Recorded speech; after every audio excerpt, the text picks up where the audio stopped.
Video 17. November 14, 2010. Mythi. I recorded on my cell phone a video clip that a military friend of mine indicated is from the base in question. Could you say if this alien is real or fake? Please watch. Yes, I know this light gray race. They have societies in Andromeda, Sirius, Libra, and some others colonies, very peaceful. I do not know which one he is from. There was a crash approximate 1 year ago, in which some of them were lost. This must be one of them. I will verify. They are always here doing research. They greatly assist the research bases in the ocean. They do not communicate like us, needing a translator device for that. Poor guy, if you can figure out where he is exactly, we can help him return to his community. Mythi. It is impossible for me to know where he currently is, or whether or not he is alive, sorry. According to these sources, he was taken to North America.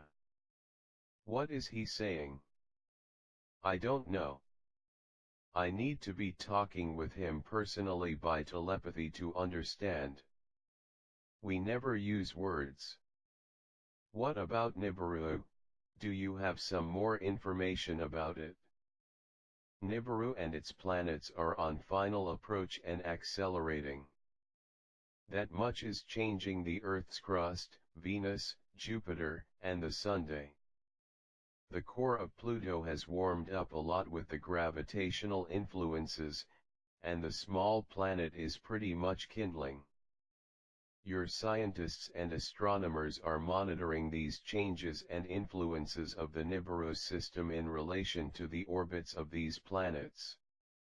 On Earth, not to say that things are getting ugly, in Africa and Asia the volcanic activity will greatly increase by the accommodation of the plates, due to the increased pressure of the Earth's nucleus. Things will also have a significant increase on the west coast of the Americas. And across Ring of Fire of the Pacific Ocean to the east, the plates will start to increase movement. Some lands will sink in those movements. You will have news of that very soon. Our navigation maps are based on the interaction of planetary gravitational forces. Since we use these forces to drive the spacecraft, we are correcting the maps dynamically as changes are happening every minute. Besides the disturbance of the interaction of the gravitational effect of the small solar system, Nibiru. Your solar system is quite close to the equator of the galaxy, and Nibiru will also have all of its gravitational system inverted and invert on this passage. Because it will be crossing the equator of galaxy as well and returning. Can you imagine the inertia of the magnetic field being distorted and readjusting while interacting in the system as a whole? The forces are tremendous, and the dissipated energy causes many physical effects in all the heavenly bodies involved. Your scientists can have a vague idea of this dynamic interaction of forces. But they have no way to quantify because they need a processing power that your computers are still too far behind to have. Your scientists are not helping by making pathetic attempts at bombing frequencies in your upper atmosphere. We do not know exactly why, which is generating tremendous instability in the magnetic field, creating unprotected areas against solar radiation, holes, where big lethal radiation beams can pass.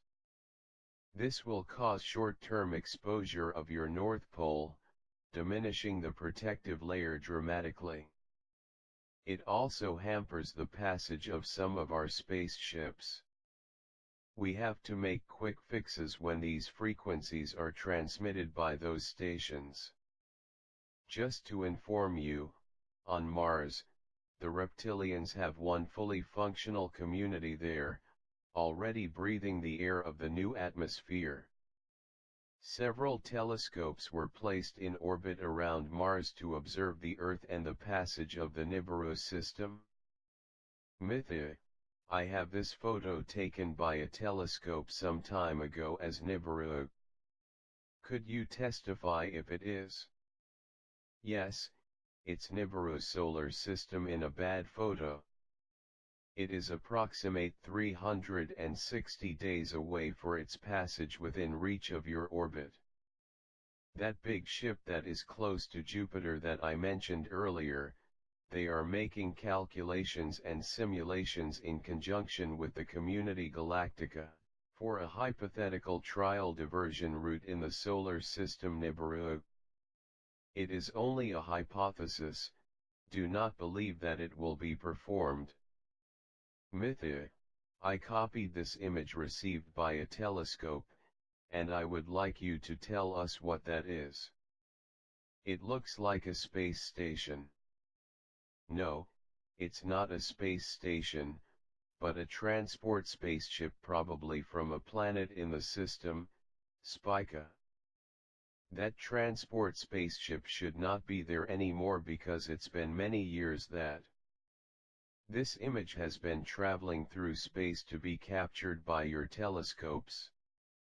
But, Mythi, you know all the spaceships or objects just by looking. I could say yes, just to impress you, but actually I mentally consult our spacecraft database in real time. And he answered me what I want to know instantly. When I'm not sure I'm answering correctly, I consult the expertise of those who have these answers. It is like with you here on Earth, the important thing is, you don't need to know everything, but you must have the phone number of someone who does. You're so right, Mythi, so right. Mythi, Mike asks, are you aware of the alleged ET drones that have been appearing above Chicago today, November 19th? They are said to belong to the agency that I mentioned a week or so ago. No idea who or what the agency is, but they seem to be worried about being shot down by secret government and claim to have lost a craft recently. Are you aware of anything like this going on? No, Mike, as I said, I do not know this organization called the agency. Because we have no official organization of the Earth connected to any participating member of the Community Galactica nowadays. Unless the reptilians and their greys have arrangements with your governments. But this is a private bilateral link. If you have photos of these remote drones, send them to me, so I can say what it is. Mythi, Shatner asks, given recent news of conflict and all of the stock markets dropping, is there any wise information you can give us about anything pending in the next few Earth days? Shatner, you see, one thing that is impossible for us to predict is what your government has on the agenda for these events.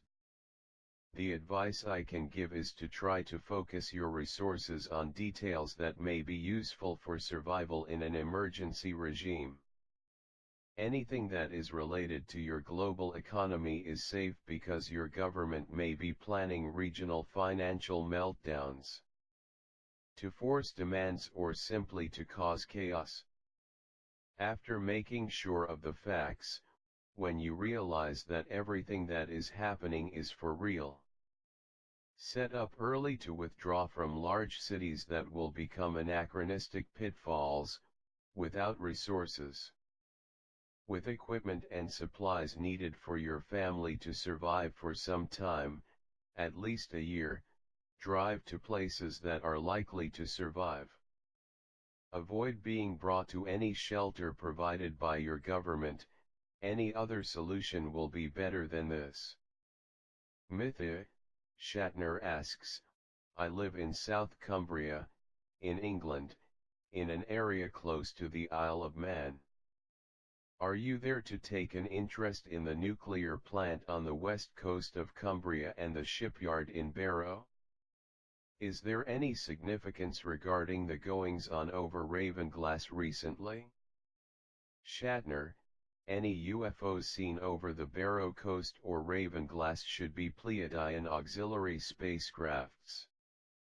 They are there because they are in charge of operations for the neutralization of nukes in all regions. No need to worry about them unless you have some nukes at home. Usually they work with a field of invisibility on, but sometimes, it may happen to be visible.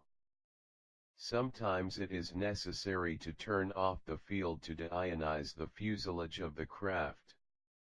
If it becomes too ionized, they may be completely surrounded by water vapor or other solid particles, lithometeors. Mythi, are these photos of some structures on the moon? Could you tell us if they actually exist, and what are they? Sorry for the bad quality photos. Well, that photo with your astronaut is part of one of several underground bases. There are many old bases there, built by many civilizations that were there, some of them with billions of years. This other photo shows a base of mining that is still active, owned by a consortium of Camelopardalis. They administer a variety of mining units, several on your moon bigger than this one, including for other races who hire their services. This is an epic spaceship. That was a big transport spaceship of an ancient race from Pleiades. At the time, more than 1 billion years ago, they were transporting various raw materials, mainly biological, from Earth to their planet and had to face a battle against an ancient reptilian race that would dominate trade in your solar system. Your moon was the scene of many battles in ancient times. There you can dig up a lot of objects and installations of various ancient civilizations. I'm sad to say that we, like many other breeds of Andromeda, formerly participated in many wars, long ago. Today, diplomacy attempts to resolve the conflicts of ideas. But in the past, opportunities, and lack of representativeness of leaders generated many conflicts between races. This tall tower is approximate 13 miles high, 3 miles in diameter at the base, and the dome top is 4 miles in diameter. It belongs to a consortium of Camelopardalis and serves several other breeds as a space station. They have a gateway for the transport of ores and other facilities there. You can see an identical base on Saturn's moon, Iapetus, where they receive and store the material extract. Earth moon Iapetus, Saturn moon. Mythi, in these photos of UFOs, sorry again, poor quality, are some of the spacecraft yours? If you feel you should not expose it, I understand. Well, I see that you have many records. You have a photo of an actual ship of our fleet, and one of an old model. Very good, I never imagined this. I do not know how they were visible at the time of the photos, but it is a pleasant mistake. This is an older model from 50 years ago, an excellent ship, very safe and reliable. We have hundreds of them in use between our colonies. It is not usually so open. It opens with a wall of a type of plexiglass for viewing at low speed and closes the fuselage during navigation. These photos were taken at a speed of observation. This other one is the current service spacecraft in our fleet. It is a spacecraft with a very advanced artificial intelligence. This model is already in use for 10 years. The bright dots you see are the poles of power plasmic energy that create the potential differences between the magnetic fields, causing the spacecraft to move according to commands from the navigation system. The more light, the more energy to the boot of the spacecraft. When the light is virtually imperceptible, the spaceship is only in low speed levitating against gravity. The big difference between them is that when any of the new spacecraft learns some new information, it automatically passes to all other ships of the fleet, so that all share the same database in real time. A mothership can carry up to 150 units of them. Mythi very good, I'm happy to get those answers, the friends are sure to enjoy as well. Also now I can have photos of your ships in a prominent place on my computer.